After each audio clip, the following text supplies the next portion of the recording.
Good evening, everyone. I'm Calvin Joseph, and today I'll conduct your week 2 problem solving and doubt clearing session for the course Digital Electronic Circuits.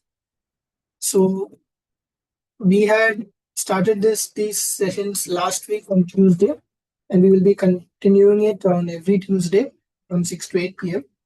So, this week we will be studying more about Boolean algebra, about the various theorems and how to simplify circuits, SOP, POS, K-map, and all these various things. We'll be looking into it. So we'll be solving assignments of a previous year so that you can become more comfortable in how to tackle problems, what should be your approach, and all that. Okay. So we will start. Today is for digital electronic circuits, right? So today is week 2. We will start with last time session. So one question was there which I was not able to solve. So I will show you guys the question. So this question was there. There were some issues in this question, so I'll solve it now. Okay. So let us just check this question.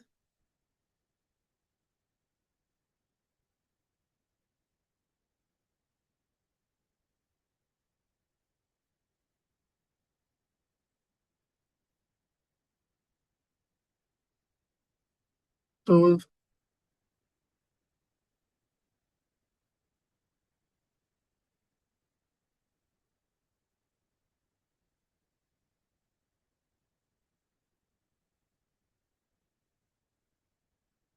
so this was the previous class. Okay, previous class sum which we are solving again. Okay. So this top part of the circuit is known as your PUN. Okay, pull up network. And this bottom part is the PDN, which is pull down network. All right. Now they are complementary. That is, you can either analyze using this from the pull up network or you can analyze it using the pull down network. Okay, let's start with the PDN method. So when let us say A and B, they are connected in series or parallel.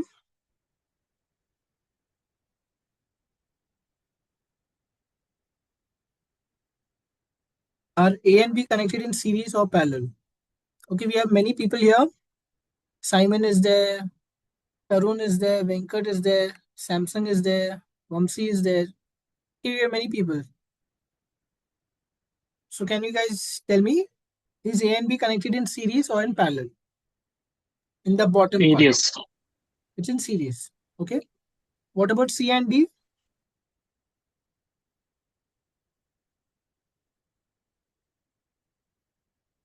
Transistors. Parallel connection. Okay. Transistor C and D is in parallel. Good. So if it is in series, so you have A and B. Okay. That is for this part of the circuit. Now, this part of the circuit is in parallel, so it is C or D. Okay, C or D. Now, C or D is connected in series with E. So that will be AND. Okay, that is AND. Right? Now, the series connection of A and B and this set of connection of C, D, and E, what are they? They are connected in parallel.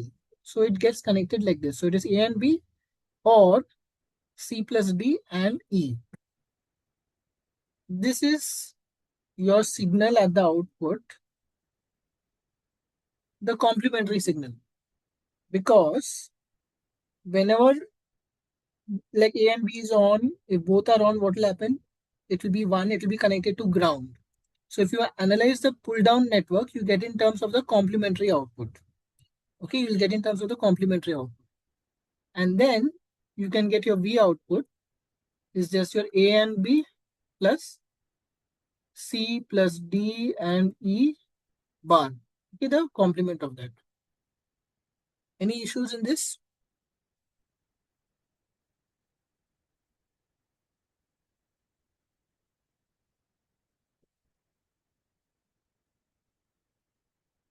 Okay, so this is how you analyze it from the pull down network.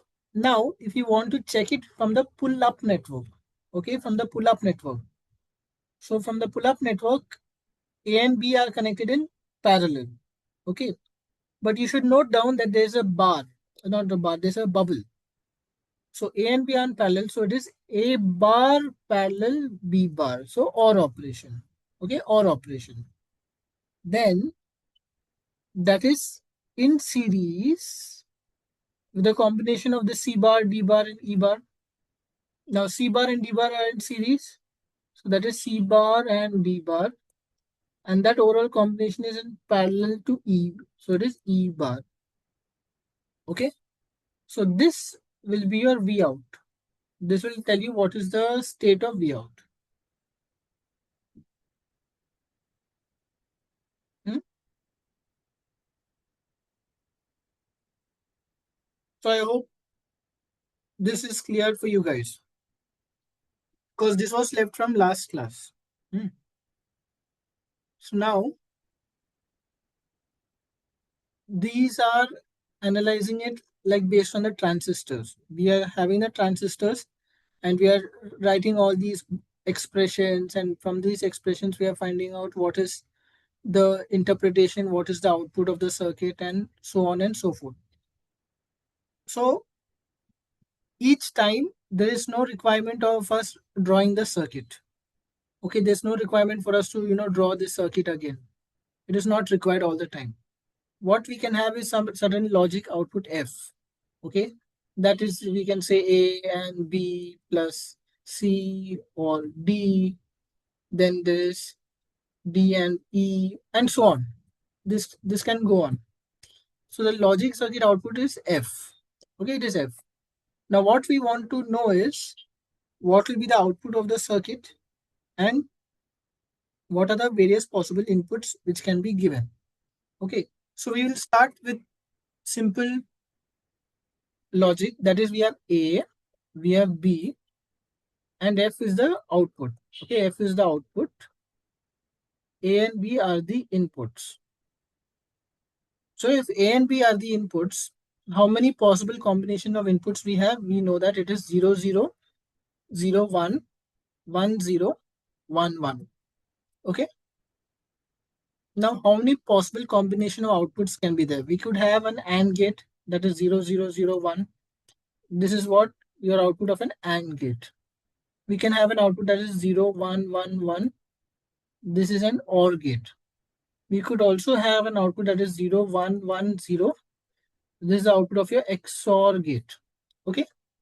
So there can be various combinations are there. Can you tell me what is the most or the highest number of combination which is possible for the case when there are two inputs?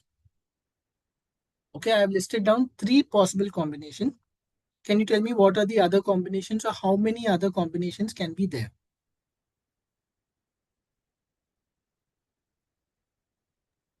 0001 1011.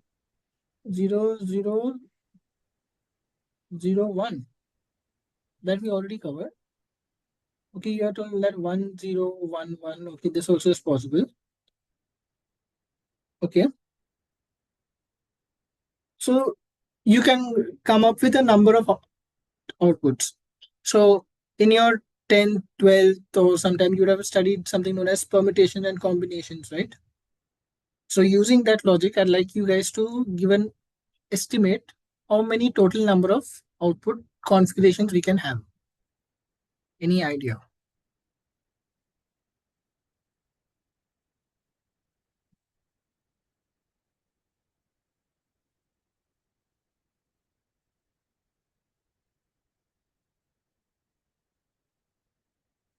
Okay, let us say for this set of inputs, that is 0, 0, the output could either be 0 or 1. For the set of inputs that is 0, 1, your output would be either 0 or 1. For the inputs 1, 0, your output again could be either 0 or 1. And for the input 1, 1, your output could either be 0 or 1. So now there are two possible combinations of this. There are another two possible combinations of this, two possible values. So the total number of total combinations which are possible would be 2 into 2 into 2 into 2. So you could have a total of 16 possible combinations. Okay, you could have a total of 16 possible combinations. And that, when you analyze it properly, it is actually equal to 2 raised to 4. Okay, 2 raised to 4 is 16. And that is actually equal to 2 raised to 2 raised to 2. Hmm?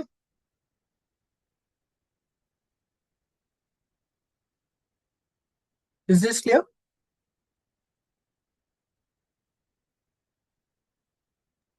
Sir. Okay. Okay, so we'll proceed. Yeah.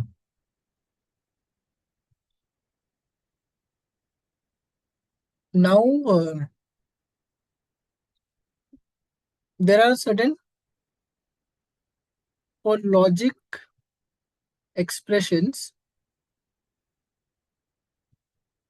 we use what is known as Boolean algebra. Okay, Boolean algebra is there. So there are various things, that is, there are various laws are there. Various laws are there. One law, if you have input x, x and x or y, sorry, let us say you have either x or y bar. Okay, x or y bar the complement. That could be equal to your x bar and y bar. This is known as your de Moivre's theorem,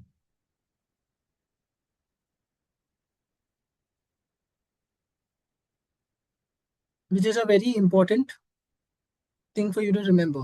Similarly, an alternative representation of this is if you have x and y and the overall circuit, you do that bar, okay, the complement of that, that is actually equal to x bar or y bar. Okay, that is actually equal to x bar or y bar. So this is your de Moivre's theorem, which you will be using very much and you will be using it frequently. So when you want to simplify logic expressions, this is useful for simplifying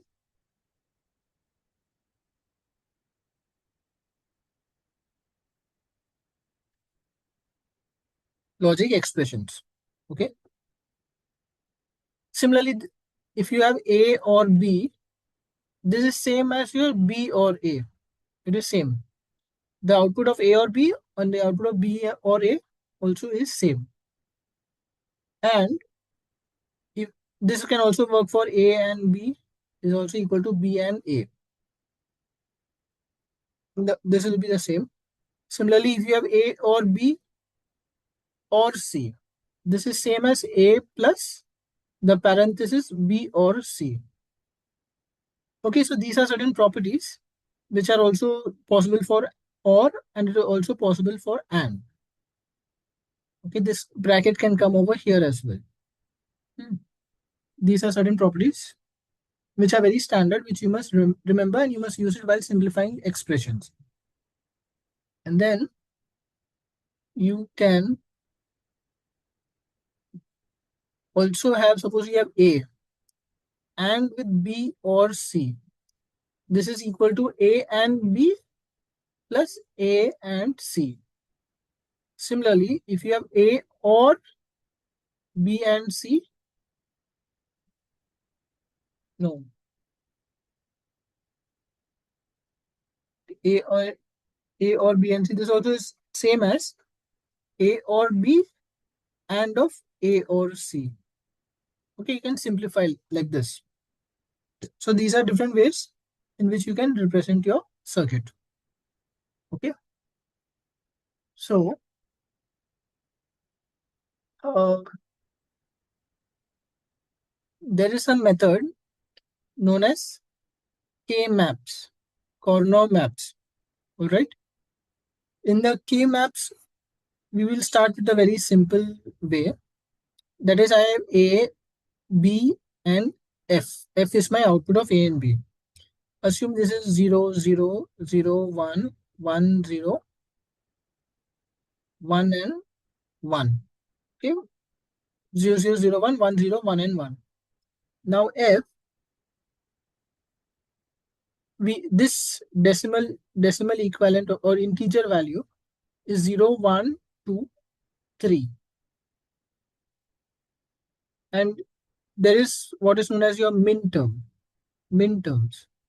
Okay, if you write in terms of min term, this is your M0, M1, M2, and M3. Now you have to draw a corner map or a table where this is your A and this is your B. This will be your A bar, this is your A, this is 0, 1. Similarly, this is your B bar and this is your B, and this is 0 or 1. Okay. Now, if this was 1 and this was 1 and this is 0 and this is 0, so your output F will be given by what you can get as a combination of 2 or 4 or 1. So your output F in this case will be equal to A bar.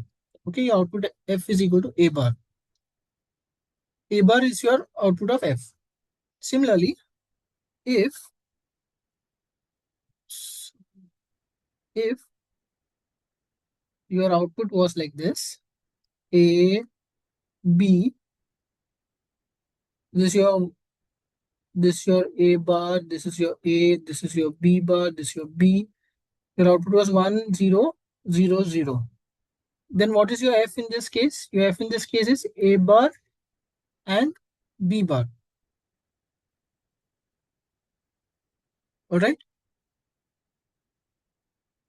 So you can have what you say a truth table. You have a truth table. From the truth table, you draw what is known as a K map.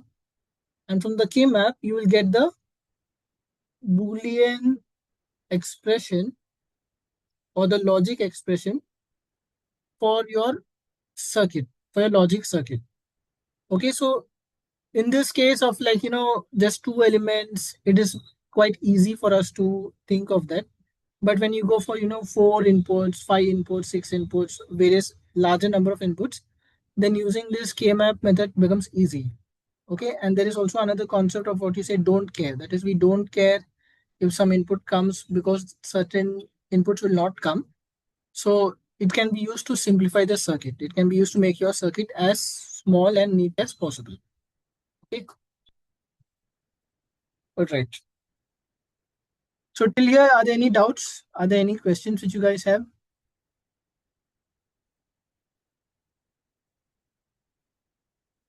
And have you guys finished submitting the assignment one?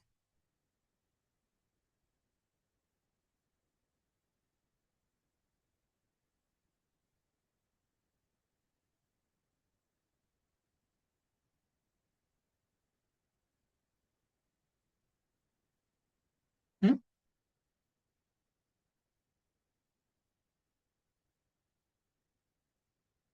Okay, I assume. Okay.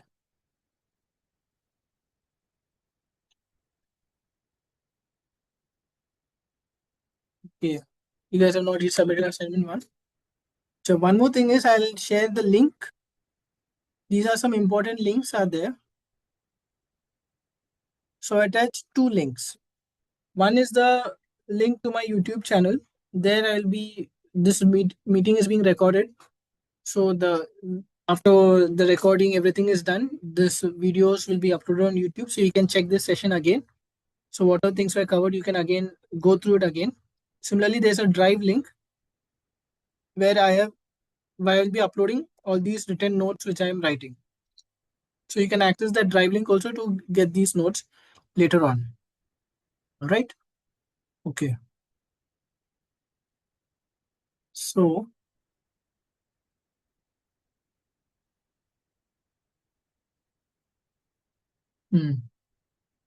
I think it's best we can start with your assignments. That will make it a bit easy. What are the important things we can check? Okay.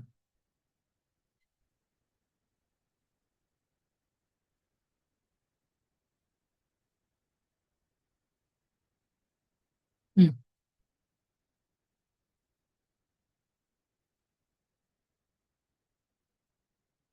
Start with this question.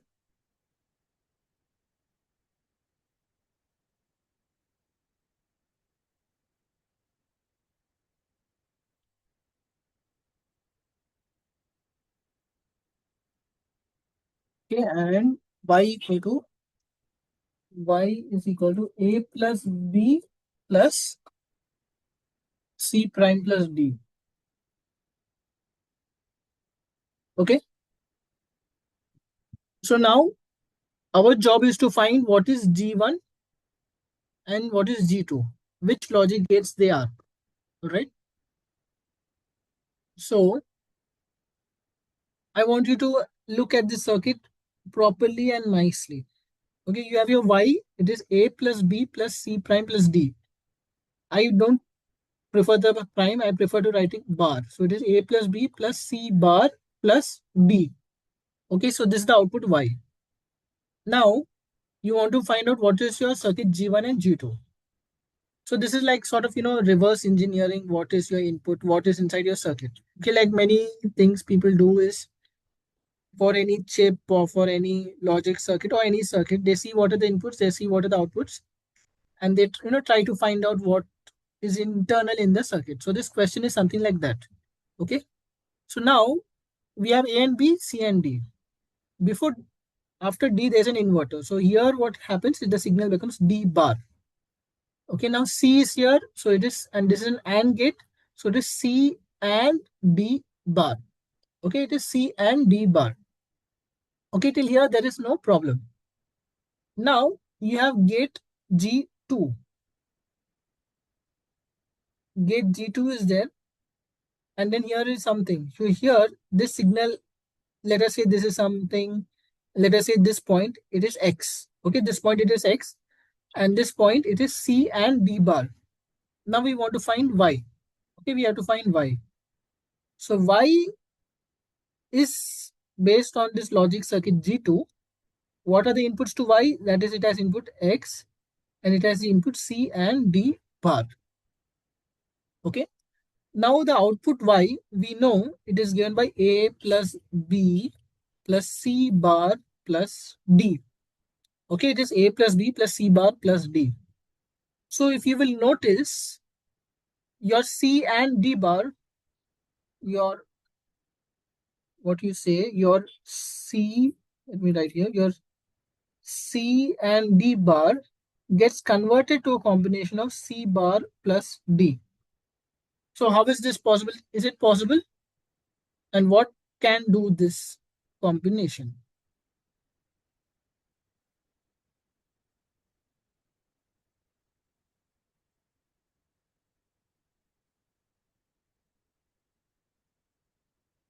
Hmm?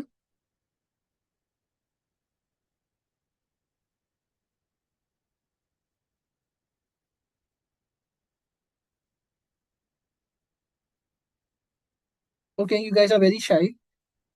So that means there's some sort of, this is a circuit which has some NOT. It is a NOT. It could be NAND, it could be NOR, but it has a NOT. There is a NOT based arrangement in the circuit G2. Okay. Similarly, it is taking two inputs. It is doing the knotting of that, and it is giving you output. So and this A plus B, this is converted to your A bar, this is converted to your B bar, and the inputs is coming. So what you have to think is, for G1, suppose it was an AND gate. Suppose G1 was an AND gate, right? Then your input X is what? A bar and B bar. And then for your circuit G2, what are the inputs? They are A bar and B bar and C and D bar. So now, if G2, it is a NAND gate, let us say it is a NAND gate, then what will be the output of G2? G2 output will be A bar and B bar and C and D bar, and they're not. So that will be equal to A bar and B bar that not plus C and D bar that not. So that will be equal to A or B plus C bar plus D. Okay, which is the required output. Okay. So this is how it will come. This you will learn how to identify based on, what you say, experience, based on, trying to solve multiple sums. You will learn how to identify what logic could be happening. So one logic was there was a not arrangement was there that I understood. Then the AND is getting converted to OR, which is happening using De Moivre's and NAND gate logic. So that's why this X also should be something like a AND based arrangement. Okay. So that was one option. And that option is correct. Okay. So any doubts in this? If you want me to repeat, I can repeat as well.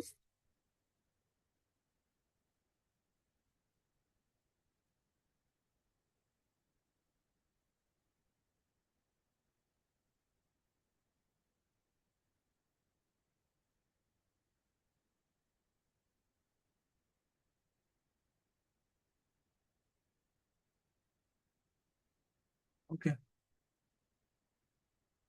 All right. So we'll go further.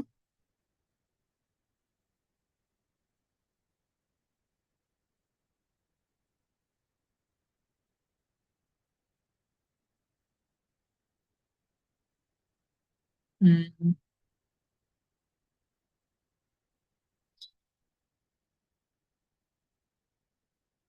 Okay, let us start. I'm first going with simple sums, then I'll target the harder sums. Because we should slowly reach the speed. Okay. So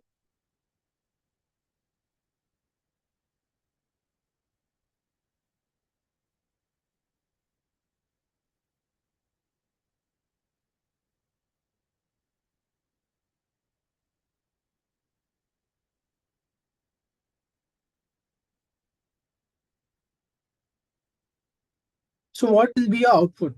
Let your output be Y. What is your output? So you have over here to this AND gate, you have A, you have B, and you have C bar, right? And over here you have B.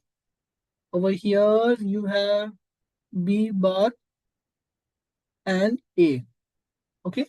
So this output is your A and B and C bar. This is your B and C bar. And this is your A and B bar. And this is an OR gate. That is why your Y, your output Y, this A and B and C bar plus B and C bar plus A and B bar. Okay. So this is how you get your output Y. I trust this is self-explanatory. Hmm. If you have any queries, you can also let me know. We can proceed. Yeah. Yeah. So this question is asking, with 5 logic variables, there are dash total number of possible logic functions which can arise, okay, which can come out. So we will check what are those possible logic functions. How many they are possible. So this question is about number of possible logic functions. Okay. Suppose let us take three inputs. Okay. Suppose there are three inputs. We have A, B, and C. So when you write the truth table of a when there are three inputs, what do? You have your 0, 0, 0. That in integer representation, that actually is 0, right? Or integer decimal. Then you have 0, 0, 1, that is your 1. Then you have 0, 1, 0, that is your 2. You have 0, 1, 1, that is your 3. You have 1, 0, 0, that is your 4. You have 1, 0, 1, that is your 5. Then you have 1, 1, 0, that is 6. And 1, 1, 1, that is 7. Okay, this is your representation of the inputs. Output, how can your output be? Your output could be either 0 or 1. This also could be either 0 or 1, 0 or 1, 0 or 1, 0 or 1, 0 or 1, 0 or 1, 0 or 1. Okay. So now, how many possible combinations you could have? You could have many. There could be a case when this is 0, this is 0. There could be a case when this is 0, this is 1. There could be a case when this is 1, this is 0. There could be a case where this is 1, this is 1. Okay. And then you have your third output, fourth output, fifth output. You could have a large number of possible combinations. So this actually is equal to your two possible combinations into another two, so on and so on and so on. So your number of functions, the number of functions which you get is equal to your 2. In this case, there are 8. So 2 into 2 into 2 into 2 into 2 into 2, 4, 5, 6, 7, 8. Okay. So that is actually equal to your 2 raised to 8. That can be written as 2 raised to 3. Okay. It is 2 raised to 2 raised to 3.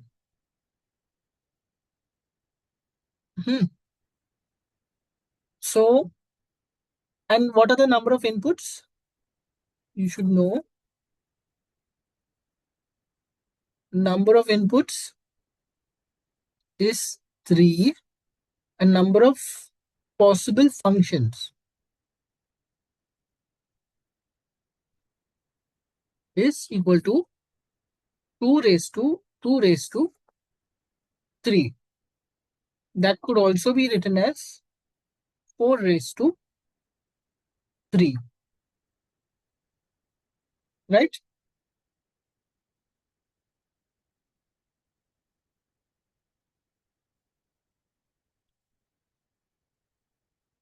So now, in case the number of inputs are 5, then what are the number of possible functions?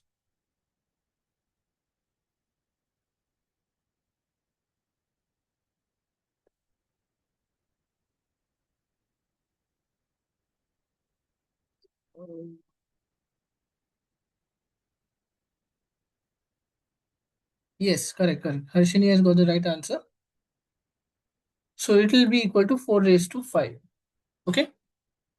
So that's why you would have, you may have studied long back, but you had what is known as permutation, combinations. That's a very tricky thing.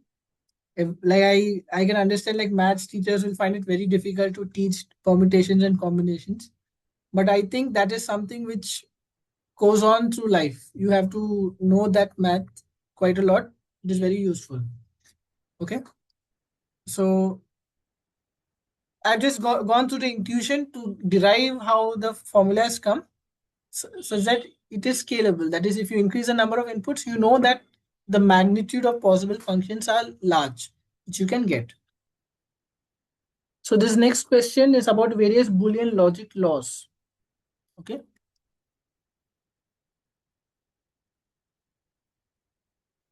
Okay. Now I want you guys to tell me which law is related to what expression. Okay. Which is the distributive law? That is the sixth one is related to which one? Distributive.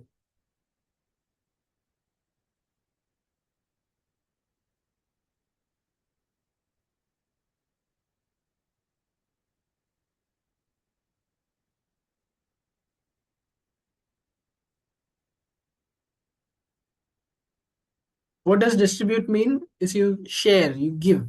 Okay. So which law among this do you think is related to the distributive law?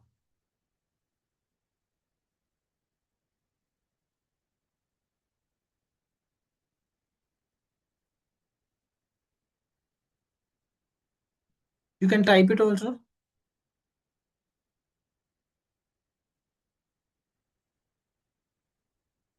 Seventh one. Seventh one is related to distributive. Correct. So your sixth one is related to your seventh one. Distributive means A and B plus C should gets distributed within that bracket. Okay, you're opening the bracket kind of arrangement. So this is the seventh one. Next is we have what easy one is the associative. Okay, so you guys would have gone given many entrance exams. I know that. But just a good reminder for you is when you target, when you have this MCQ based questions and you have to write the test, probably NPTEL exam also you guys, many of you will give. So it is all MCQ based. You should go target the easy questions. All right.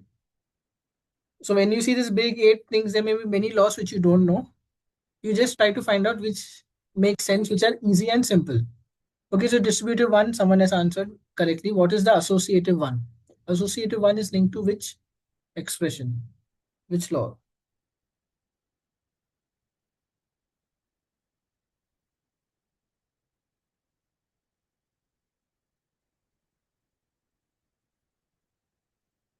So associative law, okay, someone has typed the answer. Associative law is the first one. Okay, that is correct. Because if you see it is the bracket. In the earlier case, that is in this associative law, it is this bracket. Earlier the bracket is here, that is A and B were associated. But now if I change the association from B to C, is it still followed? It is true. Okay, so that is the associative law. So fifth is 1. Now you have got associative and distributive. Now you look for pseudo-associative. Which is pseudo-associative? Now, when this concept of pseudo-associative and pseudo-distributive, you'd have, if you when you have gone to the lectures, you'd know that sir was talking about NAND gate, certain stuff. Okay, so pseudo-associative is related to which one?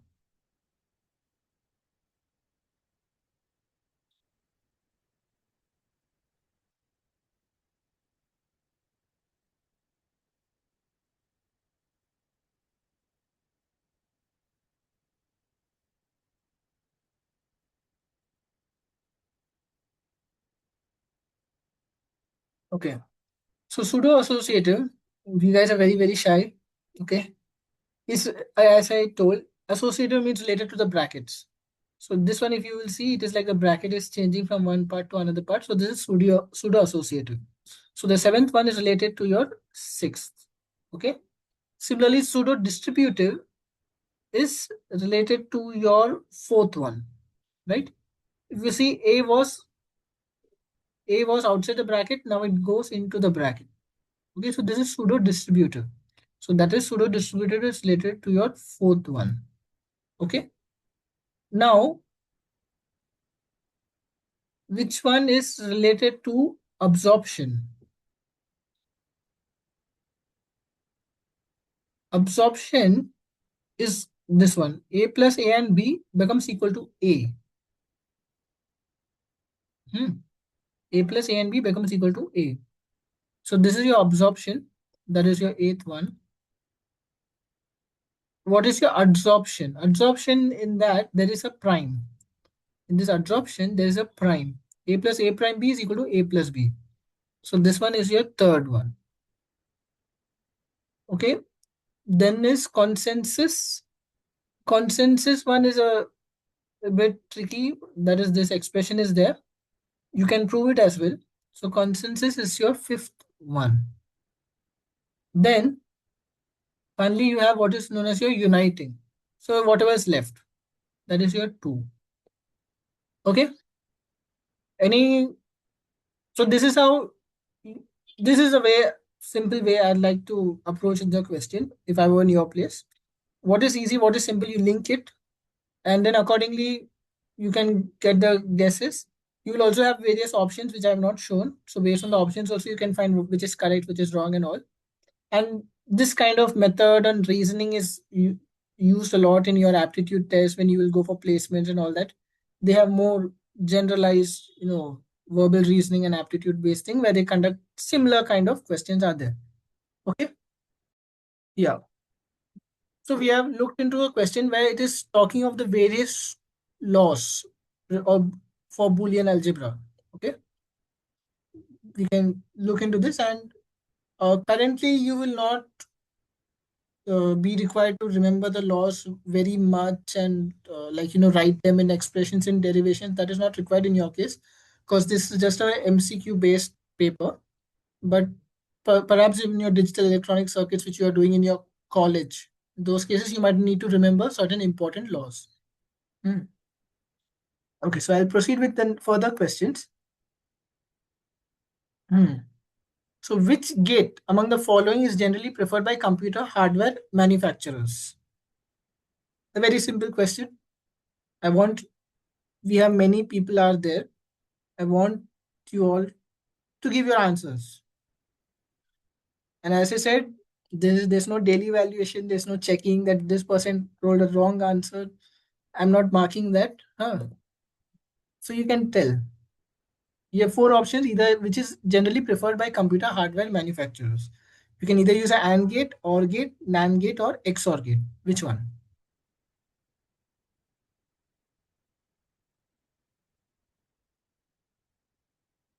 So Harshini, oh, okay, Kolhapur and Pratesh have told NAND gate. Okay, why NAND gate?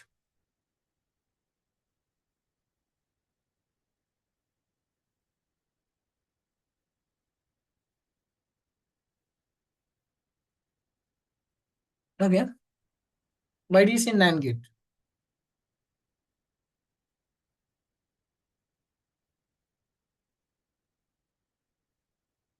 It's an universal gate. Yeah, correct. It's a universal gate. So NAND gate is a universal gate.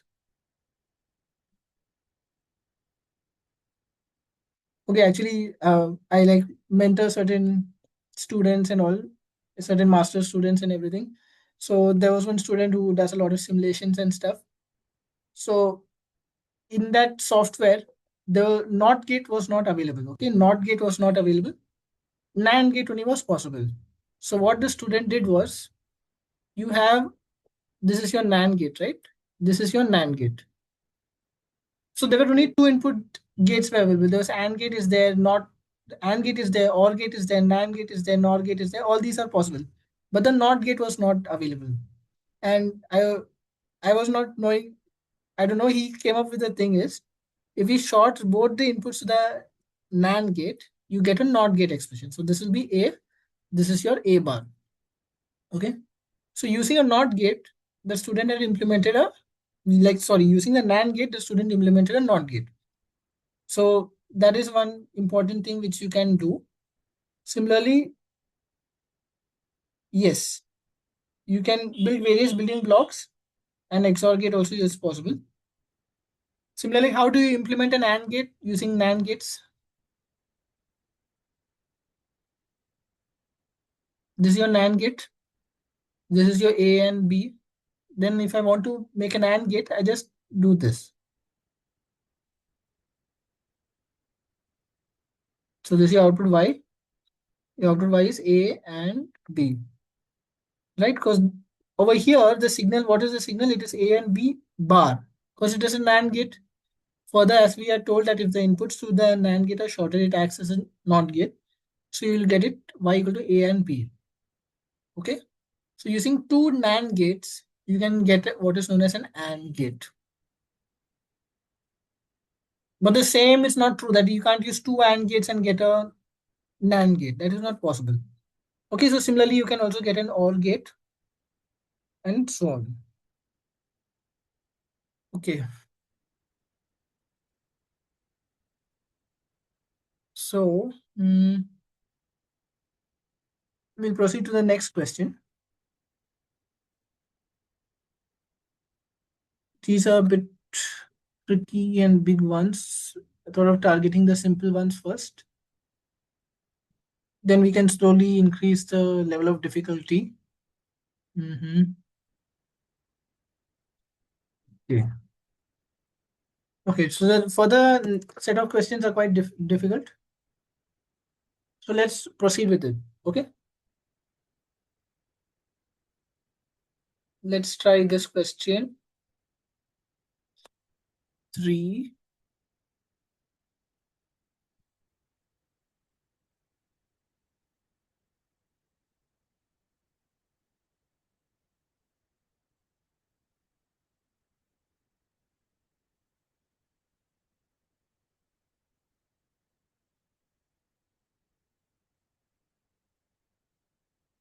So this is a logic expression. That is, we have f x prime y plus xy z prime.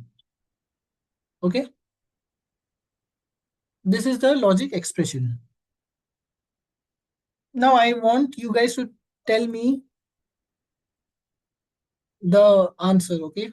I want to hear from you guys the answer.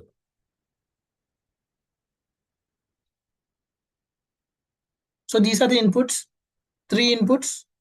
So you write the inputs in this configuration. 1 0 1 1 1 0 1 1 1. Okay, answer is C. Shruti is very fast. But let us. Sir, option A. Someone saying option C, someone is saying option A. Okay. How did you come up with that option? Or you have drawn the K-map everything so fast?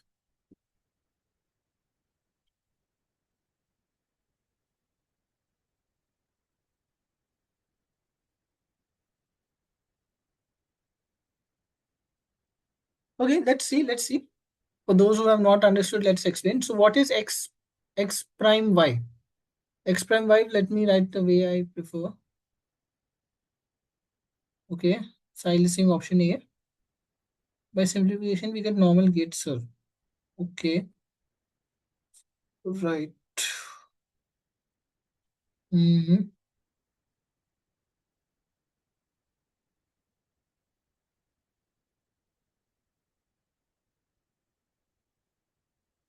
XNOR gate. Okay. Okay, we'll check. We'll check. We'll go through the long method. There are certain simpler methods. People have other methods, but let's go to the standard long route. Let's see. So what is x prime y? What is this logic? What do you think is the logic here? What is x prime and y? What is the output here? If I write it in a better way. Uh,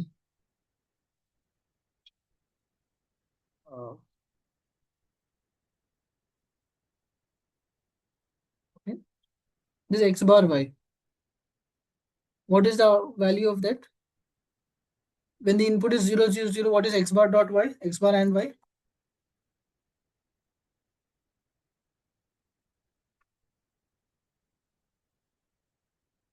X bar and y, whenever y is 0, it will be 0. So this is 0. Okay. X bar and y will only be 1 when x is 0 and y is 1. Okay, so x has to be 0 and y is 1. In that case, only x bar and y will be 1. So this is 0 0 1 1. Rest all of the time, it is 0. Okay. So this is x bar and y. What about x, y bar, z bar?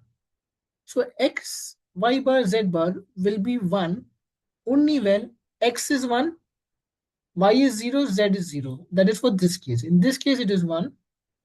Rest all the cases, it is 0, 0, 0, 0. And further on, it is 0, 0, 0. Okay? So this is your logic. Then this becomes equal to your 0, 0, 1, 1, 1, 1, 1, 0, 0, 0. Okay.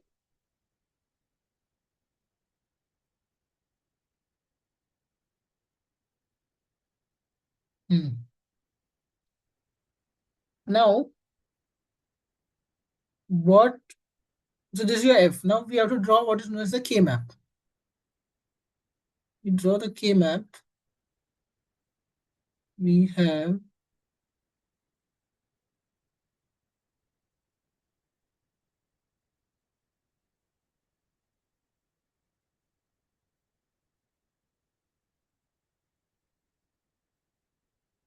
this is XY and this is Z.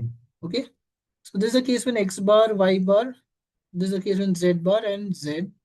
Then you have X bar, Y. Then you have X and Y. Then you have X and Y bar.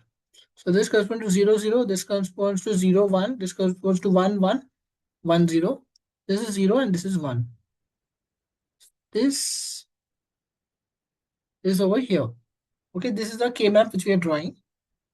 When X bar, Y bar, Z bar is 0, what is the output? It is 0. So in this case, it is 0, 0. Then afterwards, it is 1, 1, 1. So it is 1, 1. Then we'll come over here 1. Then we'll go here 0, 0, 0. So this is the K map. Acha, the question I think I didn't show properly. It is found that input combination x equal to z equal to 1 can never occur. Okay, they found that x equal to z equal to 1, that can never occur. That can never occur, which is what? X equal to z equal to 1. That is this case. When x is 1 and z is 1, that case will not occur. X is 1, z equal to 1, that case also will not occur. So for those cases, what do we do? The output is don't care. It doesn't matter what is the output. We are not interested whether the output will be 0 or 1. It doesn't matter because such an input will never happen. So we don't have to consider that. So if that is the case, then that configuration, that is 101. Okay, 101. So this will be turned to what is that? Or don't care. Similarly, 111, that is this, also will be turned into a don't care.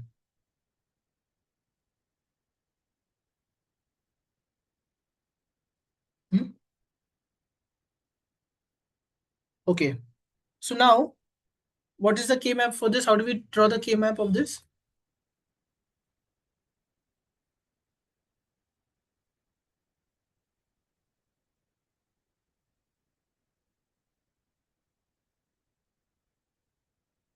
Okay. People are very silent today.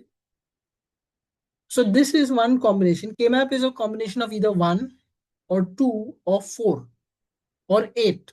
It happens only in 2 raised to 0, 2 raised to 1, 2 raised to 2, 2 raised to 3, powers of that. Okay.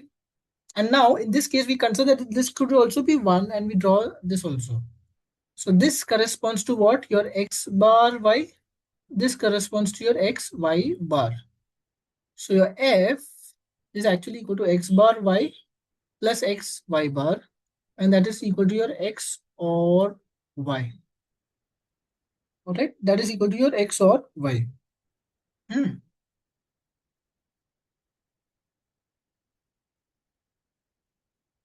So any questions?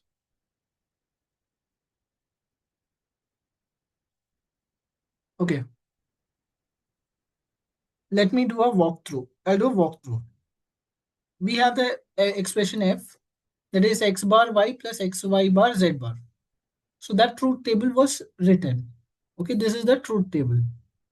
Truth table was written. Next, it was found that for this input and this input, it doesn't matter. For this config input and this input, we don't care what is the output. So that when you use the don't care method kmap, we give it a cross symbol x. Then we draw what is known as the k map is drawn. So here we consider xy variables, here we consider z. So then when you draw, you have to do 0, 0, 0, 1 1 1 then 1 0, because what you want the bits to change only one at a time. So this is 0 0, then only this bit changes, then this bit remains the same but then this bit changes, then this bit remains the same but then this bit changes. So in this manner you write your k-map. Okay, this is how you write your k-map. So till here there's a normal configuration, but when you go here it gets slightly interchanged. Okay, so you have to draw the k-map. Similarly, here it is z and 0 and here it is 1. So for those inputs, we draw the k-map. This is 0, 0, 1, 1, 0x, 1x. Now, k-map is when you draw k-map and you know what, you make these bubbles or these combinations.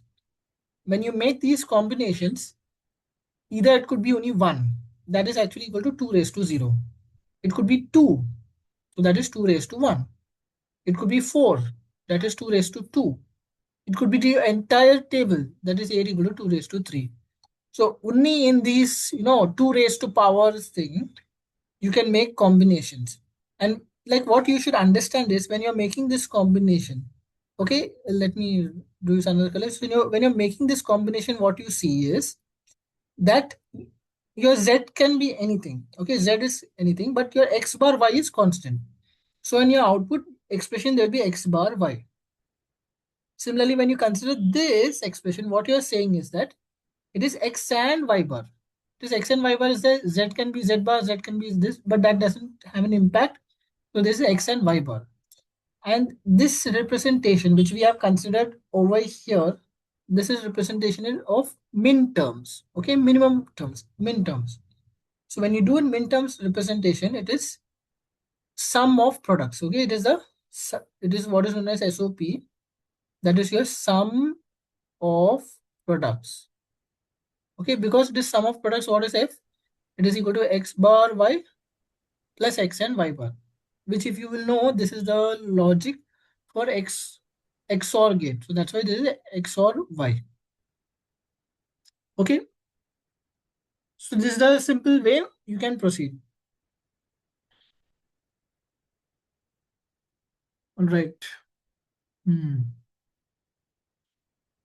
So I'll proceed with the next question.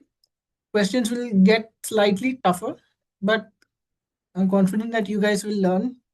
See, you may not understand everything now.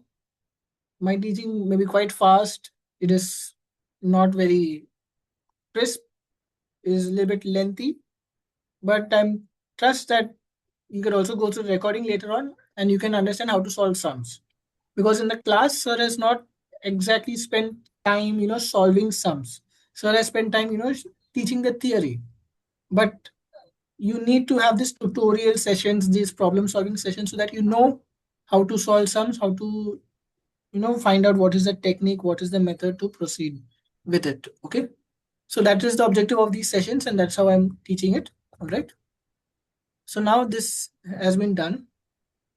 Let us go to a little bit more advanced thing, little slightly more advanced. So let's see here.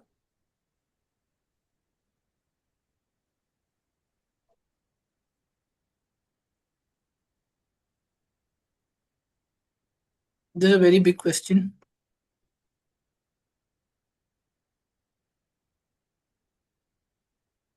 So you have A. What do you have? You have A is equal to A0, A1, B is equal to B0, B1. So A is a number. Okay, it is a number. It has A0 and it has A1. B is another 2-bit binary number. It has 2 bits. This is your B0. This is your B1. We will assume this is our MSB and this is our LSB. Okay, this is our MSB and this is our LSB. Okay. Now, what is the magnitude of the Okay. number A? Okay. What is the magnitude of the number in A? So A is this. It has A0 and A1. And what is the value? Okay, let us look in simple term. What is the value? It has 0, 0. If 0, 0 means the number value of it is 0. If it is 0, 1, the value of it is 1. If it is 1, 0, the value of it is 1. Sorry, it is 2. And if it is 1, 1, the value of it is 3. That is, the decimal or the integer equivalent of the bits. Okay, there are A, I'll repeat again, A has 2 bits. It has 2 bits. It's a 2-bit binary number. Depending on the bit value stored in the bits, the actual magnitude of the number can be different. Okay, it could be 0, 1, 2, 3. The same thing is possible for B. B also could have B0, B1, depending. B0, B1 also can take the same set of 4 configuration, and B0, B1 can also have this 0, 0, 0, 1, 1, 0, 1, 1, so on and so forth. Okay, so now we have to, when you look at the output Y, it is a function of A0, A1, B0, B1. All right. So there are 4 binary inputs. So we'll have to draw 4-bit truth table. Okay, so let us draw 4-bit truth table. So this is our A0, this is our A1, this is our B0, this is our B1. This is the value of A in terms of integer. This is the value of B in terms of integer, and this is the value of Y. This is the output. So since this is 4-bit, how do you start? Okay, this is, let us say the 4-bit integer value. Okay, 4-bit integer value, we'll look into it. Okay, so 4-bit can have 0, 1, 2, 3, 4, 5, 6, 7, 8, 9, 10, 11, 12, 13, 14, 15. Okay, till 15. Okay, this is a huge question. So let us be very patient and solve it. Now, so what is this? This is 0, 0, 0, 0. This is 0, 0, 0, 1. This is 0, 0, 1, 0. This is 0, 0, 1, 1. This is 0, 0, sorry, this is 0, 0, 1, 0, 0. 0, 1, 0, 1. 0, 1, 1, 0.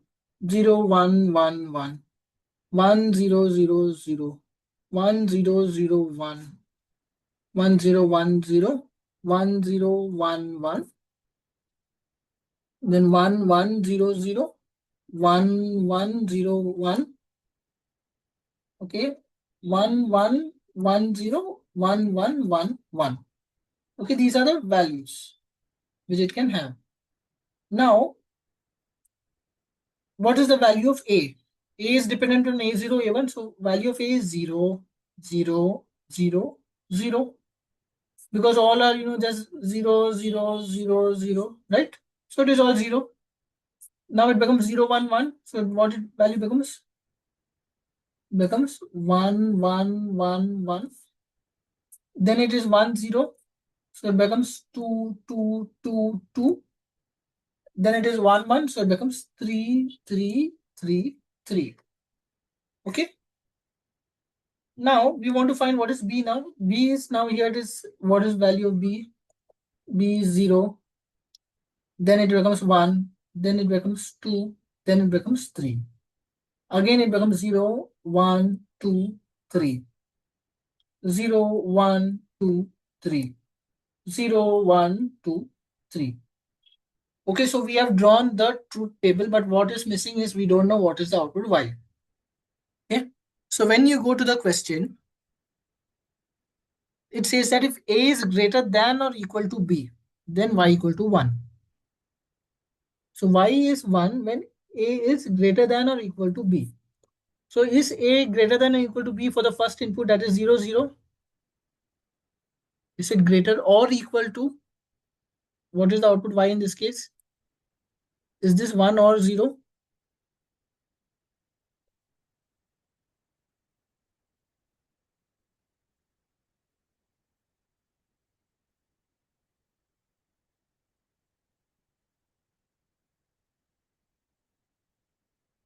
Okay. It is actually 1 because A is equal to B. So this is 1. In this case, A is less than B, so it is 0. A is less than B, so it is 0. A is less than B, so it is 0. The next case, 1 is greater than 0, so it is 1. 1 is equal to 1, so it is 1. 1 is less than 2, so 0, 0. In this case, a is greater than 0, so it is 1, 1, 1, then 0. Next case, it is 1, 1, 1, 1. Okay, so that is how we have constructed what is the truth table of this circuit. Okay, the truth table has been constructed. Now what is there in the answer is they want it in this form. Okay, if you see in this form, they want the output in this form. So now we have to actually make the K-map. Okay, we have to draw the K-map. This is actually a very big sum. So we have over here, this is your A0, A1, B0, B1. Okay. How do you write? You write 0, 0, 0, 1, 1, 1, 1, 0. Okay.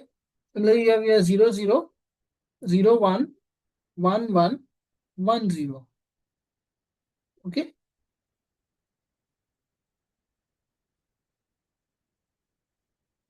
Like this, like this, like this. So what is the output for the case 0, 0, 0, 0? It is 1, then 0, 0, 0. So it is 1, then 0, then 0, then 0. Okay. Now in the case when A0, A1 is 0, 1, that is, let me show it over here so that it makes more sense to you guys. So this is the case, right? This is the case. When it is 0, 1, 0, 1, 0, 1, 0, 1, that is this case. Okay, this is your 0, 1, 0, 1, 0, 1, 0, 1. So for this case, earlier it is 1. This is your 1. The next one also will come, that is your 1. Then a third one will come over here, that is 0. Fourth one will come over here, so it is 0. Now next case is 1, 1. Next case is what case? 1, 1. That is, we are looking at this set of configuration. 1, 1 means this one. Okay. So here, initial output is 1, so it is 1, then 1. Third one will come over here, 1. Fourth one will come over here, 1. So we've got this case as well. We have written it down also. Next, we look into this case, that is 1, 0. 1, 0, 1, 0, that is this case. In this case, what do we have the output? It is 1, 1. Third one will come away 1. Then this is your 0. Okay, so this is the output which you will get. So this is the K-map which has been drawn. Okay. So now, how do you further simplify it? You in the K-map, you should try to get large, big things which are together. Big things which are together. So one is, this is all together, right? 4 you can get. Similarly, here another expression of 4 you can get. Similarly, you get another expression of 4 over here. Then here you get an expression of 2. Here you get another expression of 2. Right? Okay. So now, let's get it one by one. So this column, this is B0 bar, B1 bar. Because it is 0, 0. This column, this row over here is 1, 1. So it is A0, A1. This is A0, A1. A0 and A1. Okay, there's an AND. Then another set of 4. The middle set of 4, you can see, right?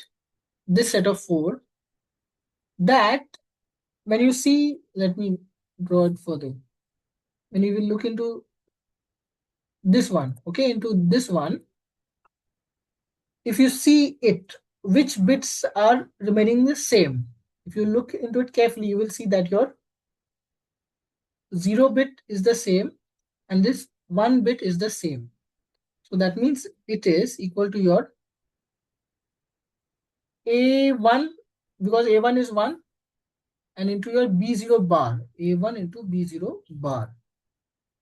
Okay, so the things which are 4, we have got it. We have gotten for the vertical one, we have gotten for this one, we have gotten for the horizontal one. Now there are combination of two combinations. So this combination, if you look into it, in this combination, what is there? This is A0 is high all the time. So this is A0 and B0 bar and B1. Now the last combination is this combination. In this combination, again, you will see that A0 is high in both cases. So this is A0 and B0 and B1 bar. Okay. So this is the combination you get. So now you will have to draw what is known as the overall. Okay. I have actually made a mistake, which, okay, we will see. We'll see. Let's see further. Okay. So your output y, it is equal to what? It is equal to your B0 bar and B1 bar for your horizontal one. For your vertical one, then for your horizontal one, it is A0 and A1. Then for your another set of 4 combination, what it is, it comes out to be A1 into B0 bar. Okay. Now we have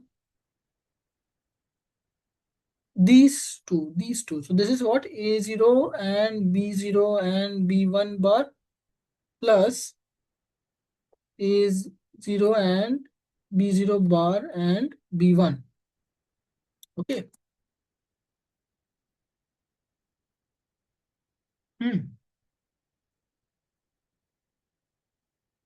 All right. So actually this meeting will end in 1 minute. We will again restart the meeting. So if you will see in the side, this side, actually this color is not visible. This color. If you will see over here, here also you can draw a K-map. So this combination of 4 will actually be equal to your A0, B1 bar. A0, B1 bar. So instead of this A0, B0, B1 bar, it will be A0 into B1 bar. So this is how we have to tackle such a sum. It is a very long, lengthy sum, I admit, but it's a very interesting, very practical sum. It is giving you certain practical insights, and you're able to understand what is happening, why it is happening, how you can get a simplified logical expression of it, and how you draw a 4 input K map. Okay. So 4 input K map would be like the maximum which you should get. I don't think you can draw a fifth one. It will become really big for 5 inputs. Okay. But a 4 input one makes sense. It will take a lot of time. So unnecessarily don't initially just jump into such a question. Only when it is you have solved the easier sums, then you try to join and jump into these hard questions. All right. Okay. So question 2 was done. 4 is here. Okay.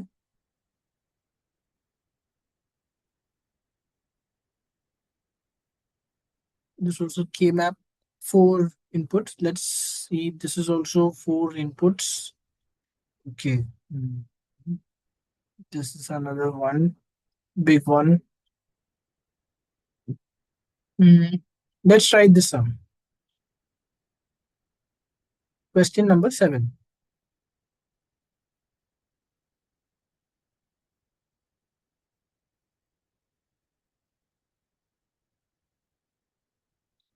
Hopefully.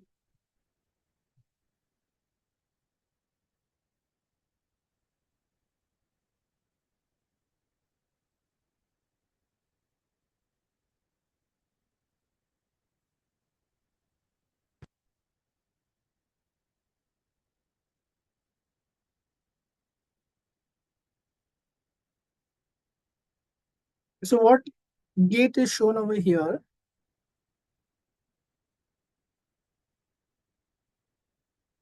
Okay. This looks like a very complicated question, but let us read it carefully. There are XNOR gates given. So I have a question. If you have an AND gate, okay, you have an AND gate. This is like this over here, right? This is your AND gate. A, B. So you have what the output is A and B. Can I add a third input over here? Is it possible?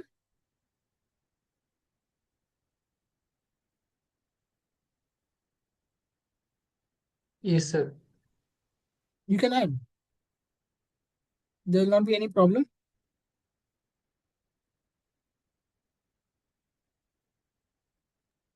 Like, sir, if it is a Mhm. three input gate, then we obviously can do, no? Yes, yes, yes. You can add third input. Now I'm asking for an XNOR gate. Can it have three inputs? A, B, C.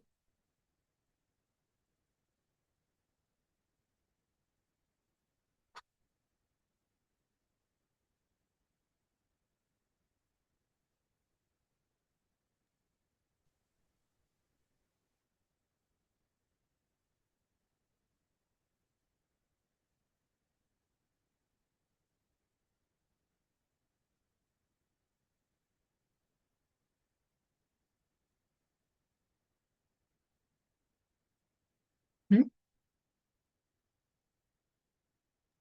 No, sir. Okay, yes, you're right. So it cannot have three inputs. That is why what they're doing, they've connected two inputs. Then the output of that is going to the next input. Output of that is going to the next input, and so on and so forth. Okay. So they have told n is odd. N is odd means, okay, n is odd, it could be the 1, 3, 5, 7, something like that. And there are odd number of ones at the input. Okay, like there could be like 1, 0, 1. Odd number of ones are there. Something like that. Okay. So here it is going to a n minus 1. So input is starting from a0 and it is going to a n minus 1. So first is n is odd. If n is odd, it could take values 1, 3, 5, 7. Okay, let us start with a simple thing. If we take n equal to 1, then it doesn't make sense, right? Doesn't make sense. So let us start with a simple number n is equal to 3. Okay, n is equal to 3. Then what will be your a n minus 1 in that case?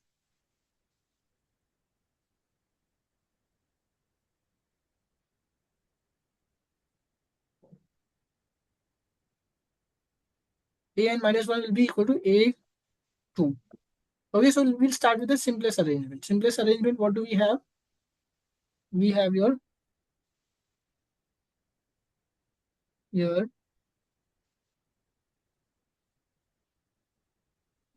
a0, a1,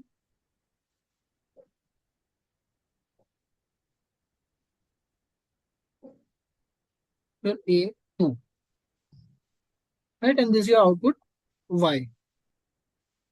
So now we have to draw again the truth table. Oh yeah. So let us say this is your x1. So you will have big truth table. So you'll have let us draw the truth table. Okay, it'll be a0, a1, a2, x1, y. Y is equal to x1, XNOR a2, like this. Okay.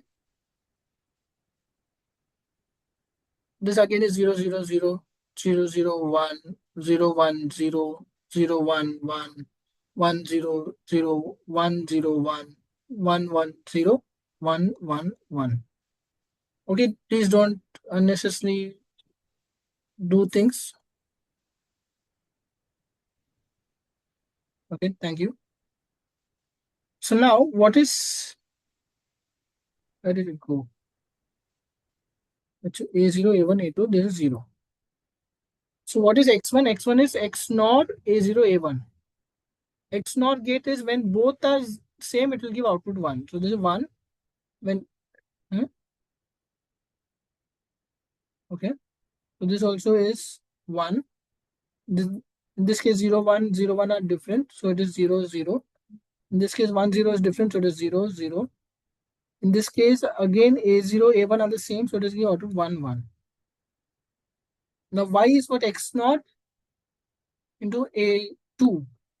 So 1 and X0 0 is 0. 1 and X0 1 is 1, 1, 0, 1, 0.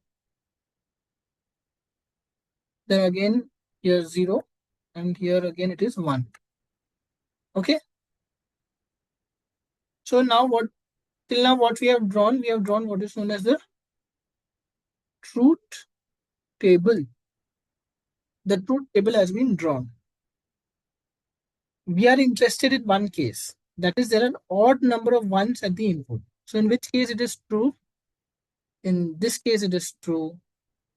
In this case it is true. In this case it is true.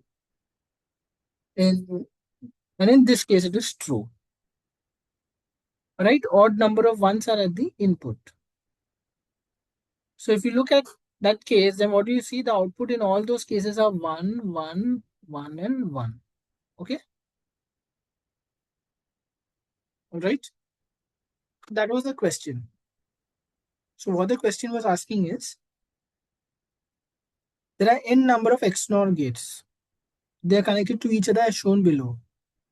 What will be the output when n is odd and there are odd number of ones at the input? So provide answer in 1 or 0.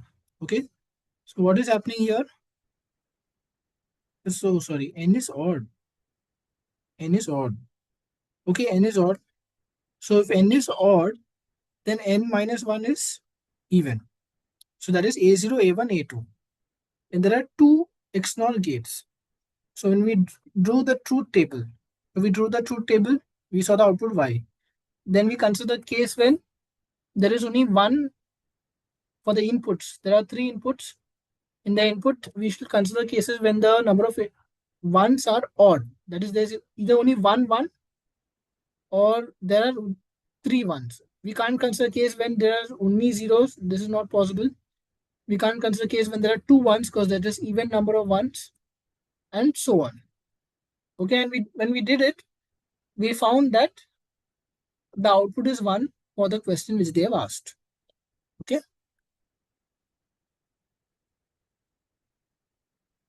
So till here everything is fine. True. Okay. So you guys have not introduced yourselves actually. Every time I have to introduce, you guys are not telling me you're from, whether you're doing bachelor's, master's, PhD, whether you're a teacher. You guys can let me know whether you're studying, you're doing bachelor's, master's, or you're teaching. You can let me know. We have many people here. We have Kirubachindralin J, Chiranjeevi is there, Om is there, Prem is there, Sekhar is there, Suchi is there, Susanta is there, Tarun is there. So we have many people here. You could unmute or you could just send a message. You could tell whether you're a bachelor student, master student, you're a PhD student, you're like, what are you doing? Are you planning to give the exam? How come you're going through this subject? Or whether you're a working professional, that could also be the case. So you could let me know.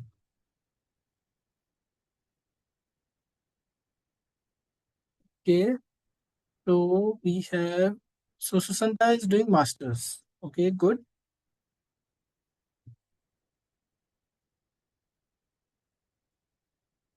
What about others? So Prem is doing BTech, all right?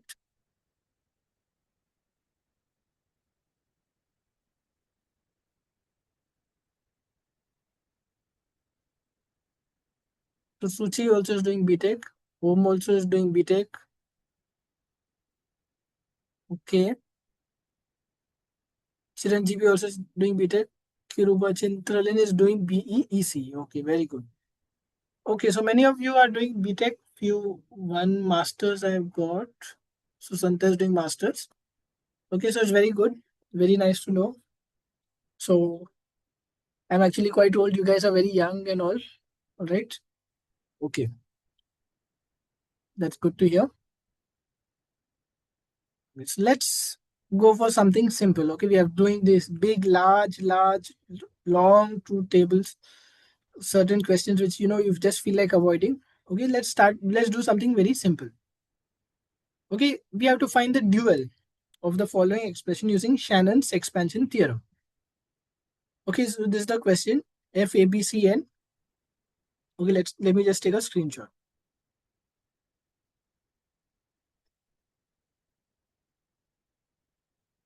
Okay.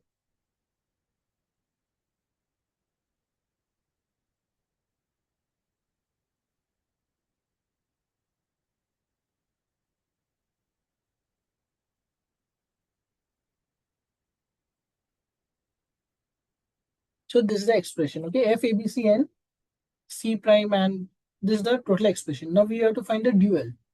So when you're finding the dual, you should remember that dual is not your complement. Dual is not your complement. Okay. That is something even it took time for me to realize and for me to understand. Now you're finding the dual. When you're finding the dual, what you will do is you will replace OR gate with AND gate. And you will replace an AND gate with OR gate. Very simple. And you will replace 0 with 1 and 1 with 0. So the dual of this is f of the dual of it a b c dot dot dot n c prime remains c prime plus f of a b, but the 0 gets turned to 1. It becomes 1 d dot dot dot n. Okay. Then we add a plus will become and. So that's why we put a bracket and we put and. Then this remains c, but the and becomes or, so it becomes plus. Then we have f, a, b, but you have 1. 1 gets turned to 0, so it becomes 0. Then you have d, then dot dot n. Okay. So very simple. This is the dual. So you must remember when you're finding the dual, the or, each and every or gets converted to and wherever you have a 0, it gets turned to 1. Okay. Very simple. All right. So next, we'll proceed to find self-dual. Find the self-dual among the given options. Okay. So, first of all, what is the self-dual? And let us take the screenshot.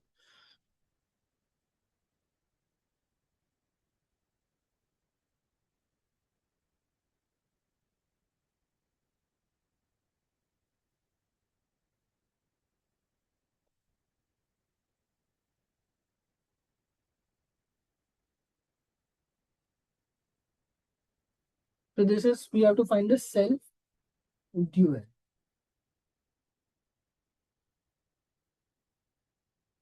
Self-dual is a case when your f of d, a, b, c is same as your f of a, b, c. Okay, this is known as your self-dual. And there are certain properties. So let us first check what are the, if you want, okay, let us write the min terms. So we have a, b, c, f of a, b, c. Okay, this is 0, 0, 0.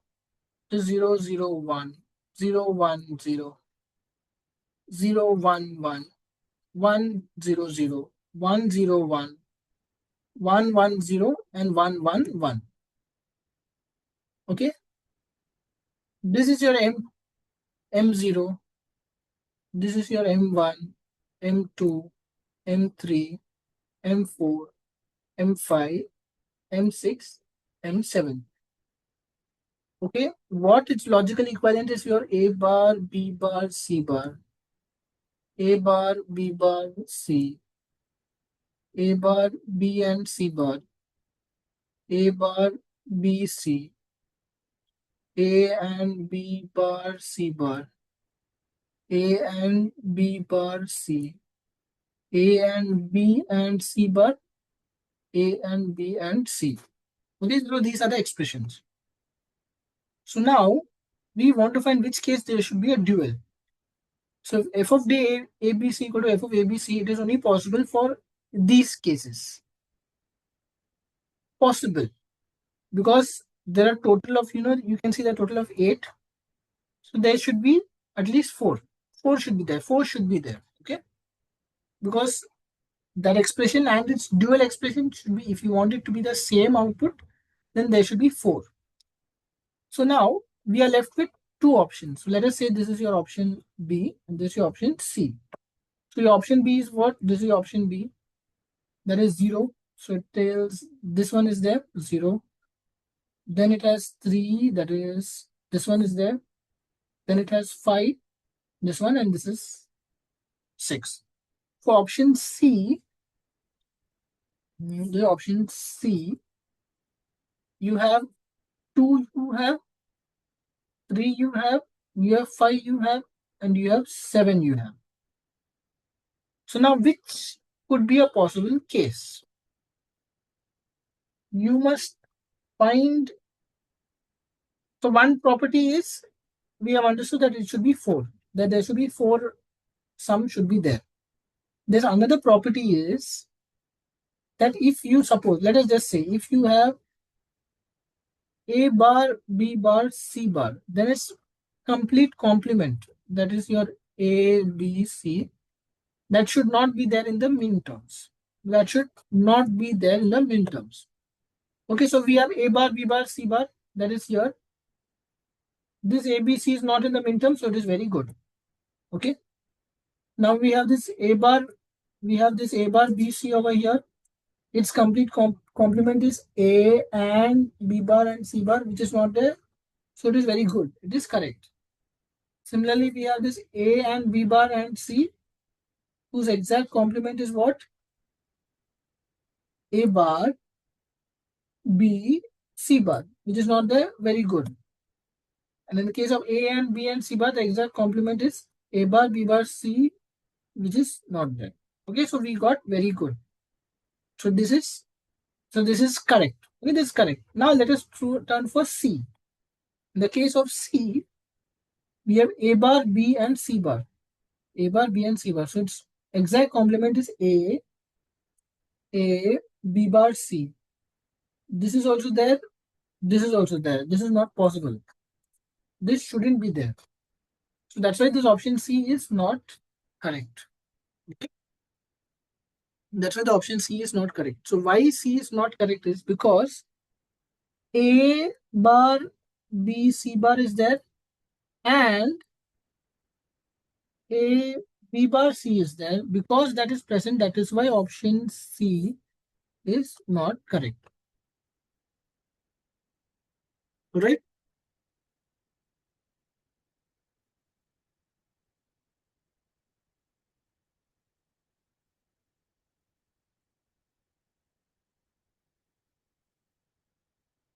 Okay, so for those who have joined now, just sharing. So these are certain important links. Okay, what is this?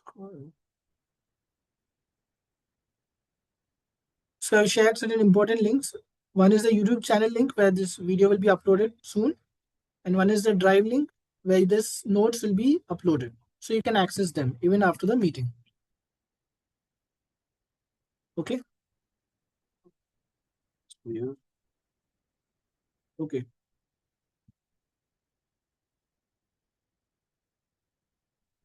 Now let us look at this question. We have to simplify this Boolean expression. And this is product of sums. Okay, let us look into this question.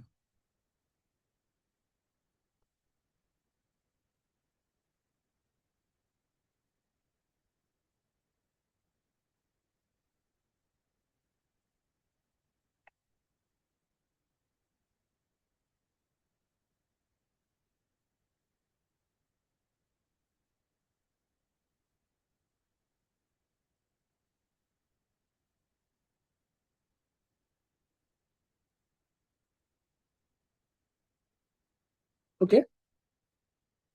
So you have A, B, C, D, Y.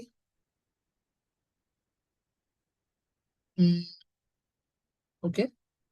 So this is again your 0, 0, 0, 0, 0, 0, 0, 1, 0, 0, 1, 0, 0, 0, 1, 1. And you can go on writing it. So let us, I trust that you all know this. Let us go straight to the point. So we have to draw the K map of this. Okay, well, let me just teach this again for you guys. Okay, because this is max terms. Okay, let us look. This is max terms. So that's why this is product of sums. Okay, product of sums. POS. So let us look into it. So again, let us draw the truth table.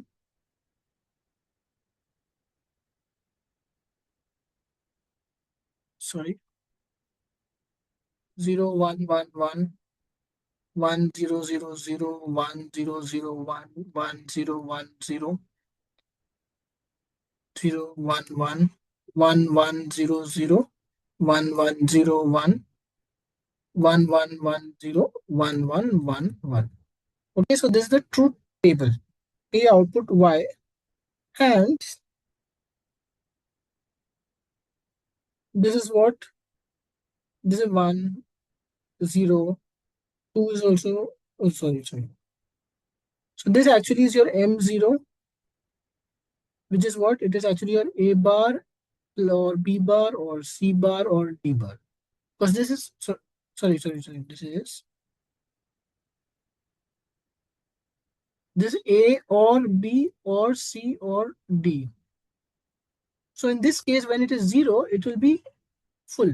It's like not bar. Bar is not there. This was opposite in terms of min terms. In min terms, this will be what? This will be your M1. This is your A bar, B bar, C bar, D bar.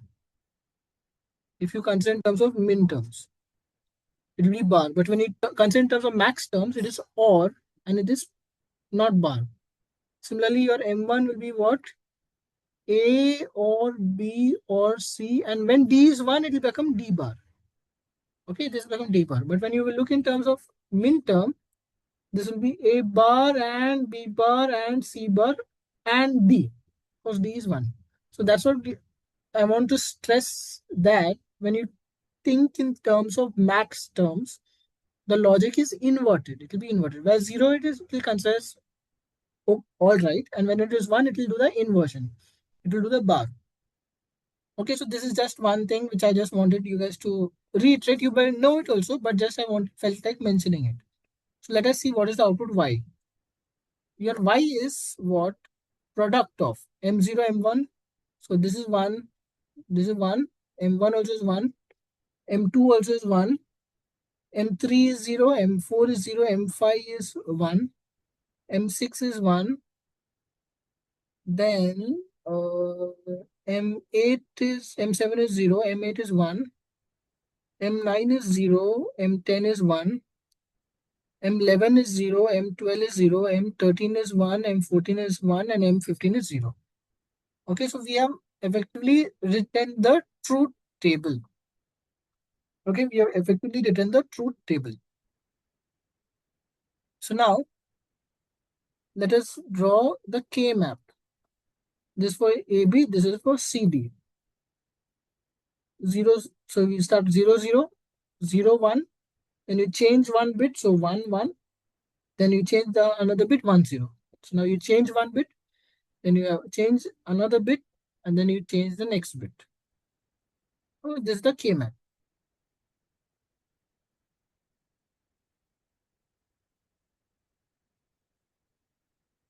So when you have 0, 0, 0, 0, that is, this is your capital M0. It's your capital M0. So what you will write, and as it is there, you will give it the value of 0. You will give it the value of 0. Then here also you'll give value 0. Third is here, so you'll give value 0. Here you will give value 1. Similarly, you will give over here for 0 1, which case 0 1 0 0. Okay, I have made a mistake. Sorry. Wherever it is 1, it should be 0. Okay, let me just cut it.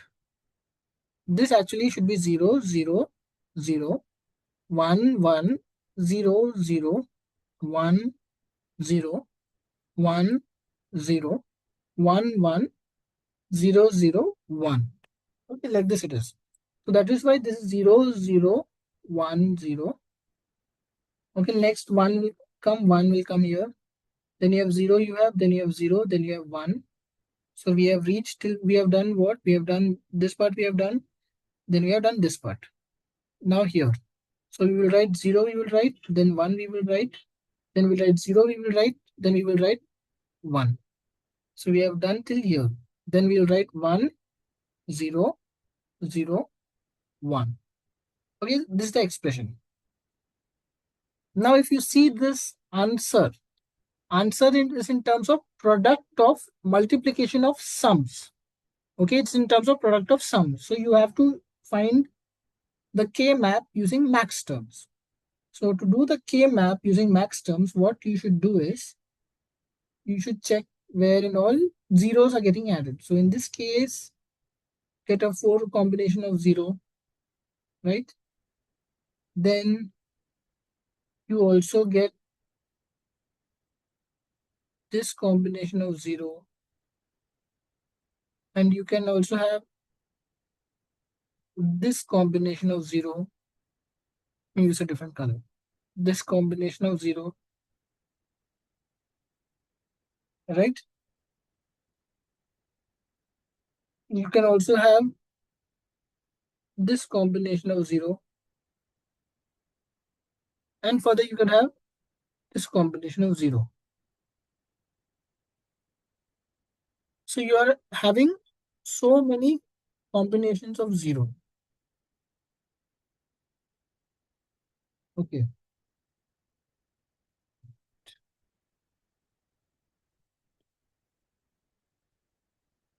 We have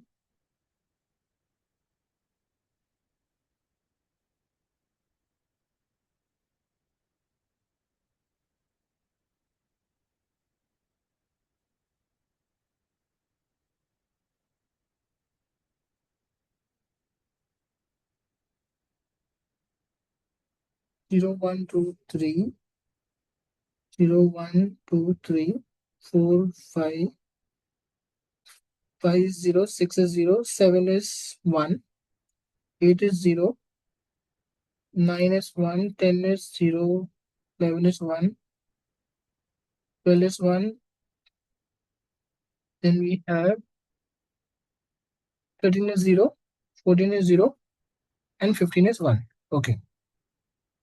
So when you add this one, so this is actually your C bar or D. So this is your C bar or D.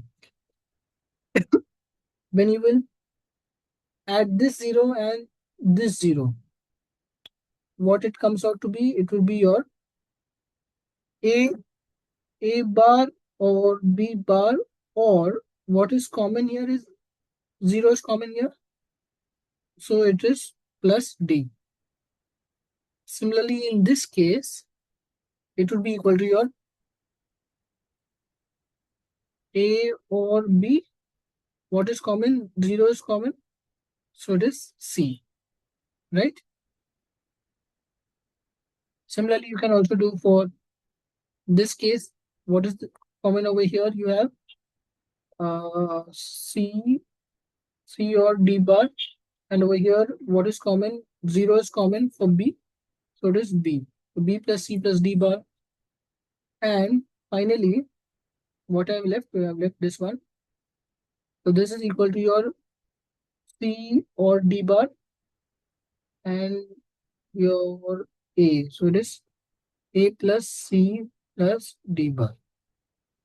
Okay, so what you will get your product of sums, output Y, to be equal to A plus B plus C, and it would be done with A bar plus B bar plus D, and just what is that? B plus C plus D bar, B plus C plus D bar, and your A plus C plus D bar, and your C bar plus D. Okay.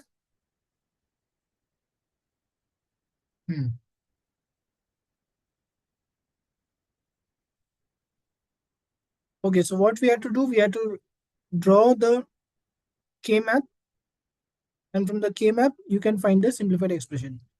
So I wrote the truth table. It was not necessary for me to write the truth table because I just wanted to explain the overall some of the concepts to you guys. So I wrote the truth table, but once you know it, then you can draw it very fast and you can get the outputs. Okay, this will also be useful for your gate exam and stuff. All right. Yeah.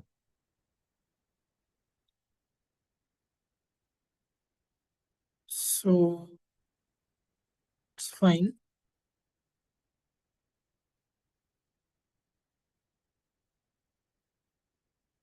Today, how many sums we have done? 1, 2, 3, 4, 5, 6, 7, 8, 9, 10, 11.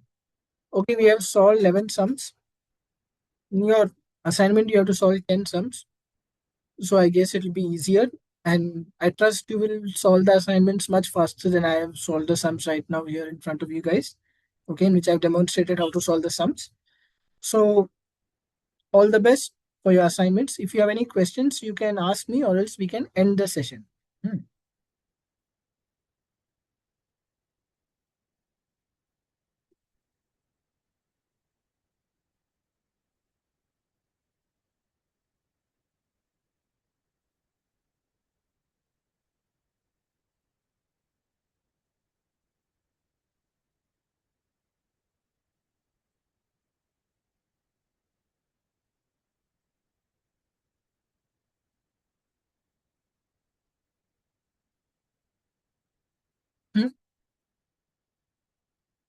No queries from you guys?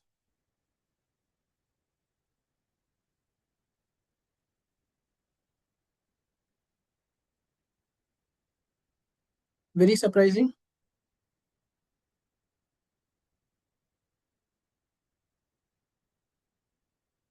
Okay, we have this sum also. This is also an interesting sum.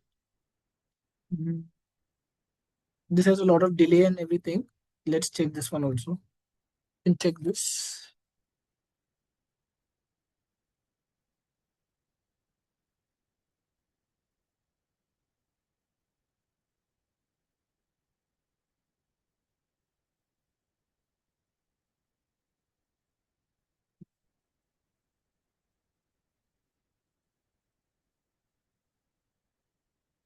Okay. So this is your circuit. So what I want you to note down is that this point is Y. This point also is Y. This, let us name it as a point X1. They are telling us how will the output waveform look. They want to know whether it will be like this, how the waveform will look. Okay. They're saying no inputs are given initially. Nothing is connected. Logic remains 0 everywhere. Everywhere means X1 also was 0. The input is kept and maintained at logic 0 indefinitely. So X is always maintained at 0. Now they consider delay of to the gate to be 2 milliseconds. There's a delay in the gate of 2 milliseconds. Okay. So initially the output was 0. So can you tell me which gate is this? What gate is this? What gate is this? G1 and G2, what gates they are?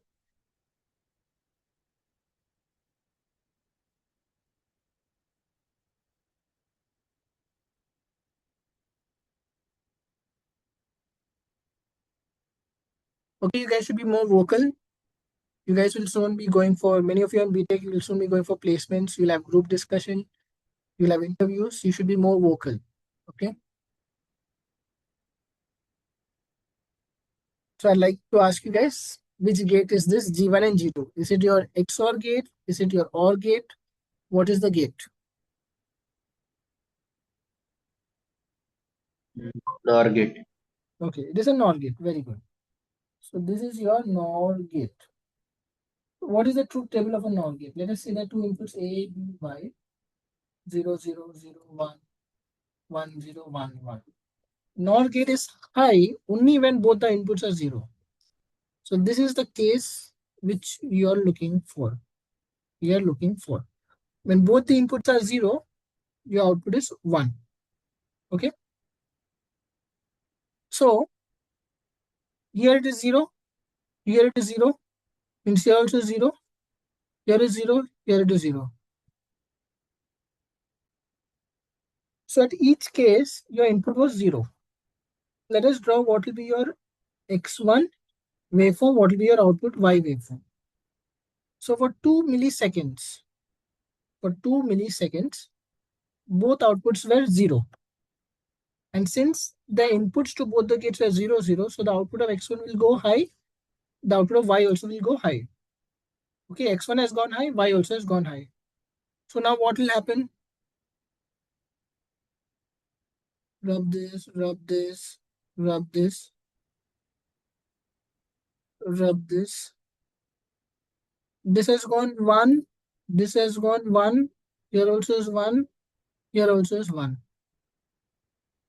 Now, so this is 1, x1 is 1, y is also 1.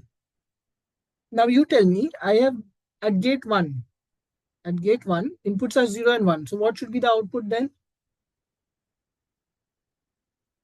Since it's gate 1 is a NOR gate, the inputs are 0 and 1. So what should be the output in that case?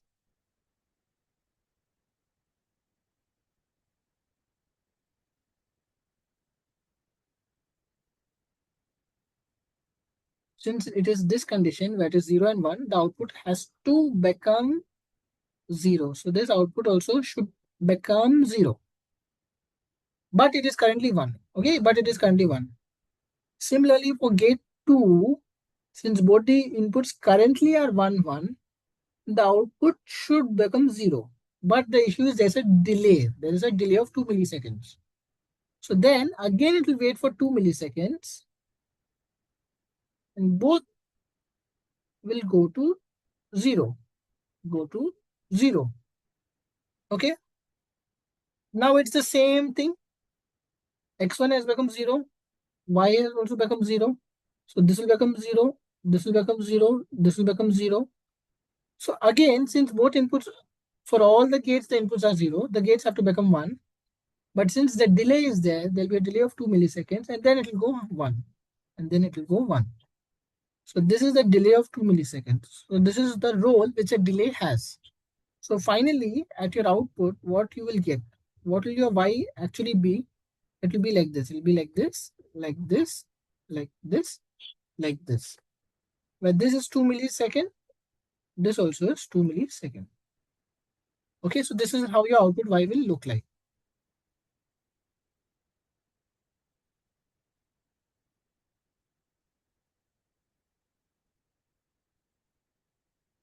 Okay,